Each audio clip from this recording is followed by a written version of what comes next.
Olá, tudo bem? Hoje estamos aqui no programa Pontuando, mais uma vez para um assunto muito interessante. Eu estou aqui com a revista Cult e ela é a revista de outubro de 2024. Ela tem várias reportagens interessantes e ela fala aqui sobre a filosofia da avareza, num cômputo da revista que chama Dossiê. Uma das matérias que tem aqui é do Christian Dunker. O Christian Dunker é um psicanalista, ele faz matérias para vários jornais e aqui ele faz uma matéria muito interessante, curtinha. Vai sair um vídeo bom para a gente fazer alguma reflexão. Eu espero que você goste, porque dentro da filosofia da avareza ele vai falar que dinheiro não é capital e elite não é classe. É bom para nós refletirmos. É claro que o olhar dele é um olhar mais psicológico, mais da psicanálise, mais da filosofia. Ele vai dentro dos seus estudos. Eu vou iniciar a gravação desse podcast vídeo e para a gente não ficar com algo muito longo, né?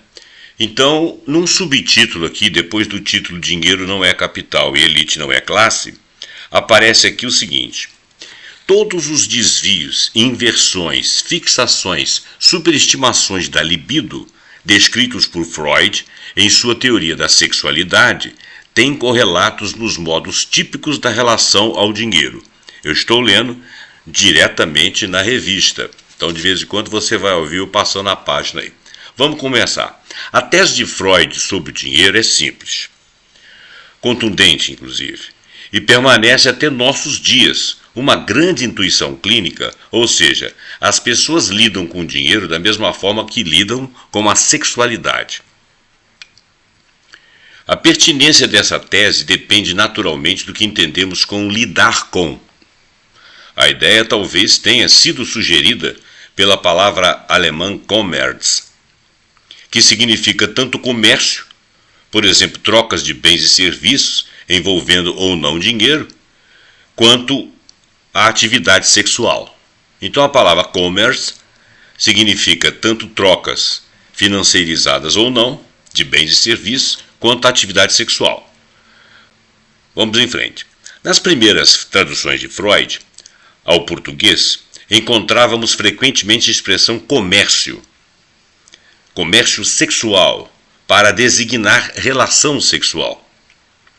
Isso assinala o caráter troquista da teoria psicanalítica das relações, no interior da qual relacionar-se equivale a trocar. Interessante isso, né?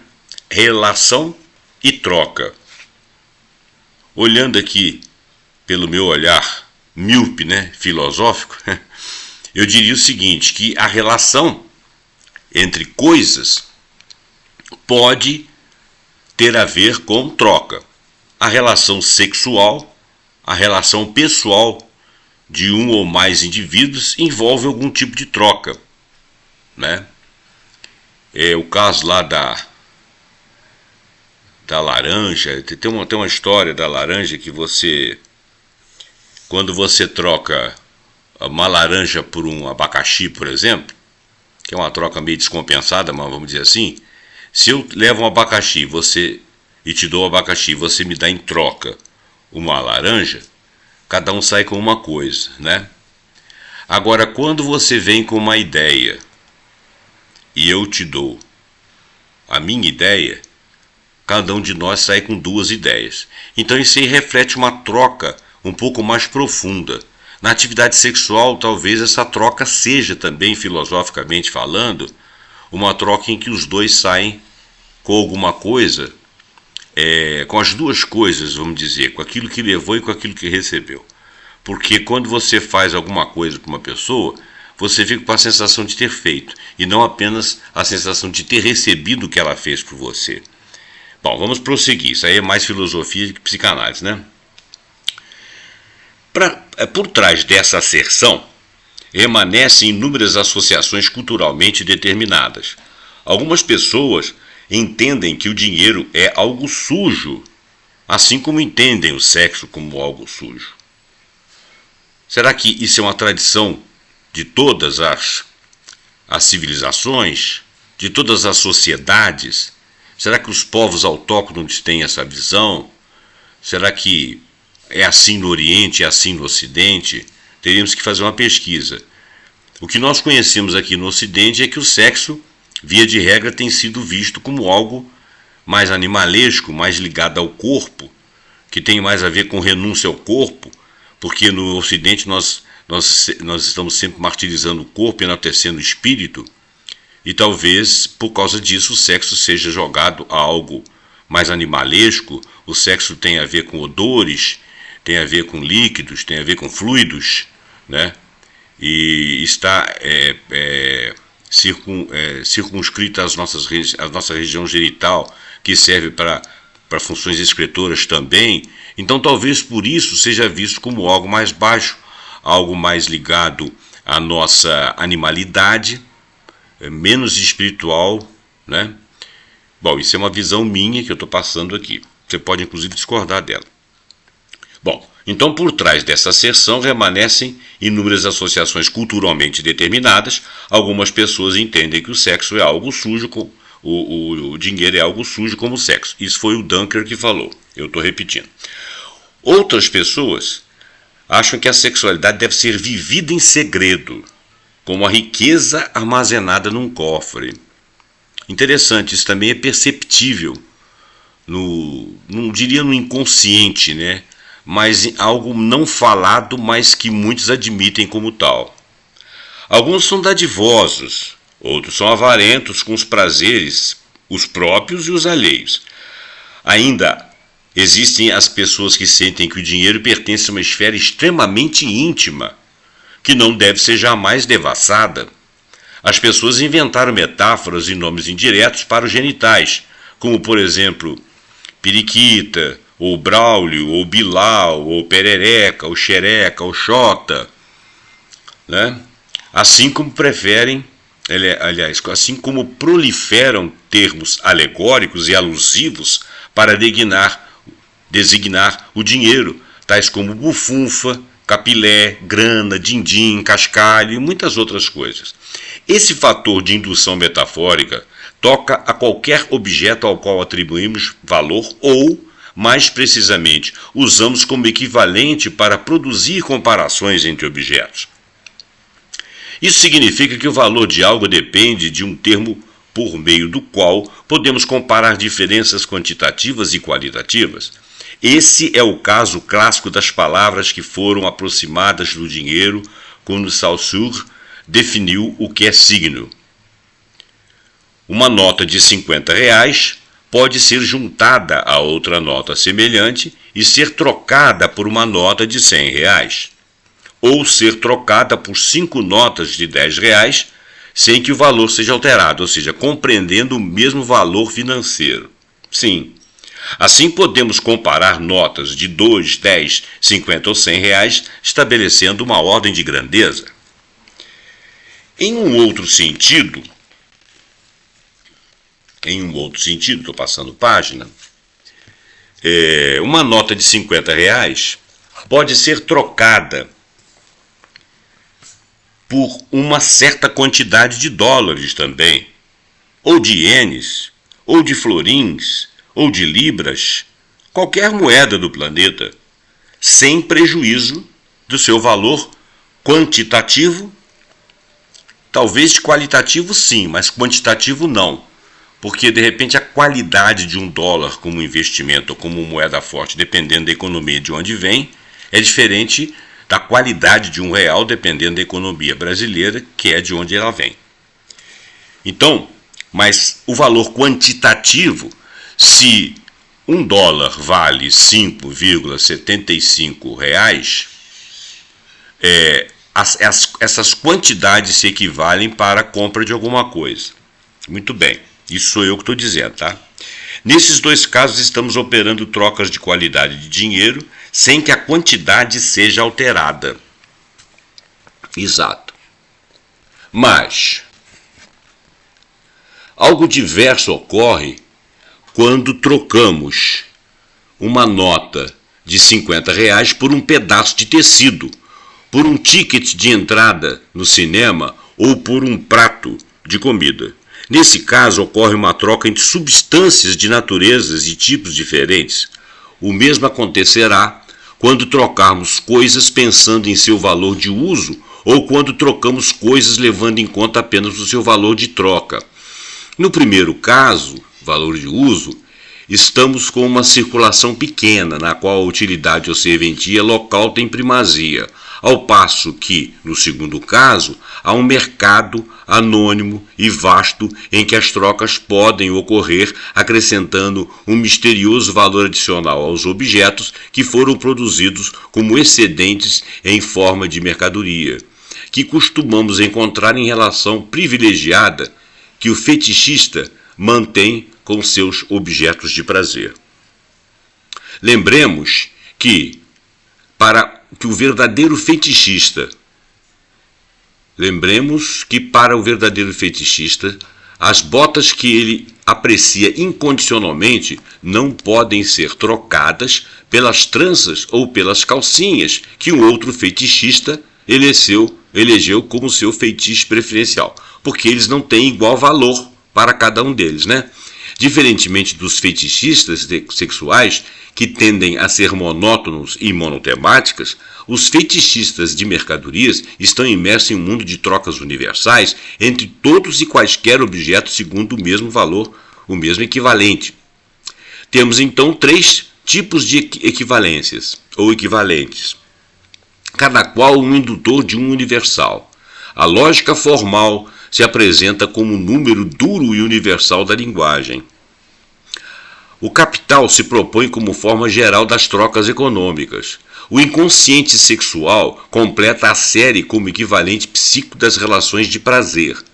Isso permite reinterpretar a máxima freudiana de que as pessoas lidam com dinheiro, ou seja, falam sobre dinheiro, assim como elas usam a linguagem para lidar com a sexualidade. Todo problema passa a ser, então, saber como esses 3 universais, falsos ou verdadeiros, admitem equivalências perfeitas ou imperfeitas entre si. Eu acharia que elas seriam imperfeitas, sim. Como cada um desses universais pode afetar ou influenciar os outros 2? Ele fez uma pergunta. Para alguns, esse problema poderia ser resolvido pelo recurso a um universal ainda mais abrangente, de natureza física ou química, chamado energia. Aparentemente, isso não passa de mais uma analogia. A irredutibilidade entre universais implica jamais identificar perfeitamente a relação entre dinheiro e capital. Implica também que, quando examinamos a equivalência entre capitais financeiro, cultural ou social, proposta por Bourdieu, jamais admitimos uma equivalência que seja perfeita. Olha bem, vou repetir. Isso implica também que quando examinamos a equivalência entre capitais financeiro, cultural ou social, proposta por Bourdieu, jamais admitimos uma equivalência perfeita. Quanto a uma incidência clínica da relação com o dinheiro, ela nos faz entender várias diferenças que os economistas tendem a tipologizar, perdendo com isso toda a singularidade que pode haver na fauna sexual monetária humana. Todos os desvios, inversões, fixações, superestimações da libido descritos por Freud, em sua teoria da sexualidade, têm correlatos nos modos típicos da relação ao dinheiro. Consideremos, por exemplo, o caso mais ou menos típico daquele homem que sofre com sua ejaculação precoce. Não conseguindo manter psiquicamente o patamar de investimento libidinal, capaz de aumentar a tensão sexual, antes de descarregá-la com maior intensidade, ele realiza seus lucros antes que eles aumentem substancialmente. É verdade. Ele tira menos da relação porque ele a finaliza, pelo menos para ele, mais rapidamente. Então ele teve pouco investimento. Ele realiza seus lucros antes que eles aumentem substancialmente. E com o mesmo investimento ele poderia aumentar seu lucro de prazer no caso, né? Ao mesmo tempo ele parece imune ao prazer do outro. Isso é uma aparência, porque ele fica envergonhado. Mas, de qualquer maneira, é como se ele fosse imune ao prazer do outro. É como se ele falasse assim: vim aqui, resolvi o meu problema, tirei o meu lucro o mais rapidamente possível. Bom, ao mesmo tempo que eles aumentem substancialmente o lucro. Ao mesmo tempo, ele parece imune ao prazer do outro. Na lógica de sua fantasia, o valor de o agora se impõe ao da amanhã, como se o princípio da realidade, como adiamento da satisfação, fosse corrompido pelo princípio do prazer imediato aqui e agora. No polo oposto, encontraremos aquele que guarda para si toda a satisfação. Obcecado com a realização dos lucros futuros, ele está cometido por um excesso de adiamento da conversão da realidade em prazer. Aí teremos uma grande dificuldade em perceber que a realização do prazer ao longo do processo tornará a vida mais interessante. Aliás, a psicanálise não é um pansexualismo, justamente porque para ela nem tudo é libido. A libido é exclusivamente a energia da pulsão sexual. A energia das pulsões egóicas é chamada de interesse. O interesse é um outro tipo de pulsão do nosso ego, eu estou dizendo. Né? Entre nossos interesses e nossa libido existe uma relação potencialmente conflituosa. Isso introduz uma dimensão libidinal, que escapa aos que pensam a economia ou a linguagem a partir de formas simples do indivíduo. Uma propriedade fundamental do prazer é que ele não pode ser contabilizado apenas na forma de indivíduo, como se pudéssemos nos contentar com os tipos sexuais monetários freudianos distribuídos entre dadivosos, avarentos, acumuladores, justiceiros ou fetichistas, orais, anais, fálicos ou narcisistas. A conta não fecha, porque o prazer humano envolve hipóteses para o prazer ou até para o desprazer do outro. Ou seja, não basta ter prazer convertendo a libido no mercado atual ou futuro, nem se fazer reconhecer discursivamente como superior. Também é preciso interpolar nessa equação o prazer ou o desprazer do outro. É aquilo que eu falei da troca, quando dois levam duas coisas, o que trouxe e o que recebeu do outro. Em outras palavras, a mais-valia tem um falso equivalente no mais gostar. E se impõe que não basta gozar com o campeonato do Palmeiras. É preciso gozar ainda mais com o rebaixamento do Corinthians para a segunda divisão. E se introduz, por exemplo, uma ortogonal entre ricos e pobres, em que cada qual pode supor que o outro goza mais ainda, independente de suas posses, uso ou abuso do seu capital. É como se você ganhasse e visse o outro perder. Dois prazeres aí. Ou como se você visse o outro ganhar e você ganhando porque ganhou o seu e mais ganhou o prazer dele. Por exemplo, se você satisfaz, eu como homem, se você tem uma relação com uma bela mulher que você quer conquistar, que você quer que ela queira você. Se você tem prazer com ela, muito prazer, mas se você sente que ela teve prazer com você, você ganhou duas vezes. A lógica sexual frequentemente justifica que somos perturbados pela hipótese que o gozo que interditamos em nós mesmos aparece de forma superfaturada na elite, da qual nós nos sentimos excluídos. Isso não significa que os nossos interesses de classe sejam equivalentes às nossas inclinações libidinais. Ou seja, a nossa gramática libidinal supõe que ricos, bem-educados, socialmente privilegiados, famosos ou bem-sucedidos gozam mais do que nós. Isso teria mais satisfação. Mas isso depende muito também. Tem uma piada muito interessante que tem a ver com o que ele está falando aqui. É uma piada. Uma moça chega e fala assim: eu tenho uma pena de rico. Ele não sabe o que é o prazer de você sair correndo num dia de chuva, cansada depois do trabalho, suada, e você sair correndo para pegar o ônibus, correndo pelo ponto de ônibus, e quando você está exaurida e atingir o ônibus, ele para e a porta abre exatamente na sua frente. Esse prazer o rico não vai ter. Talvez o rico não tenha tanto prazer ao entrar num carro novo, porque ele pode comprar vários e já fez isso várias vezes. Essa é uma forma de ver. Mas a gente tem a sensação de que eles gozam mais do que nós. Eles próprios sabem que têm mais prazer, mas eles também desprezam muito do que têm porque aquilo é natural para eles. Assim como nós desprezamos muitas coisas que são naturais para nós.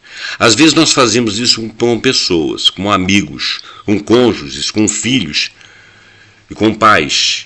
E quando a gente se afasta dessas pessoas ou é impedido de ter relação com elas, a gente sente a falta que eles faziam ou o quanto eles cumpriram uma lacuna em nossas vidas, não é?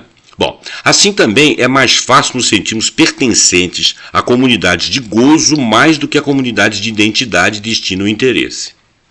Confirma-se assim, para além dos pressupostos freudianos, que a maneira como falamos, contabilizamos ou circulamos nosso dinheiro é como organizamos libidinalmente nossas fantasias. Mas quando capitalizamos nosso prazer como gozo, a fórmula se inverte. A partir de então, é a forma como fazemos circular o dinheiro como capital que determina como praticamos a troca sexual. Se na lógica do capital não há espaço para doação, generosidade ou solidariedade, na lógica da economia libidinal isso ainda é possível. Dar na mesma medida em que se recebe, gozar de forma equitativa ao gozo do outro, isso é impossível. Até porque nós não estamos dentro do corpo, da mente, das sensações do outro. A fantasia ideológica neoliberal se baseia justamente na convicção de que interesses divergentes de classes são redutíveis a equivalentes de economias libidinais das elites do gozo, sejam elas formadas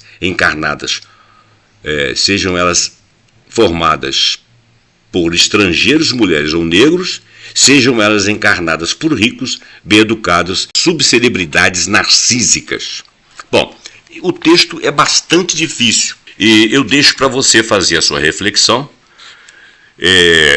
Muito do que eu explicar aqui, ou dos exemplos que eu dei, tem a ver com a minha parte da interpretação do texto. O que eu acho é uma interpretação entre milhões.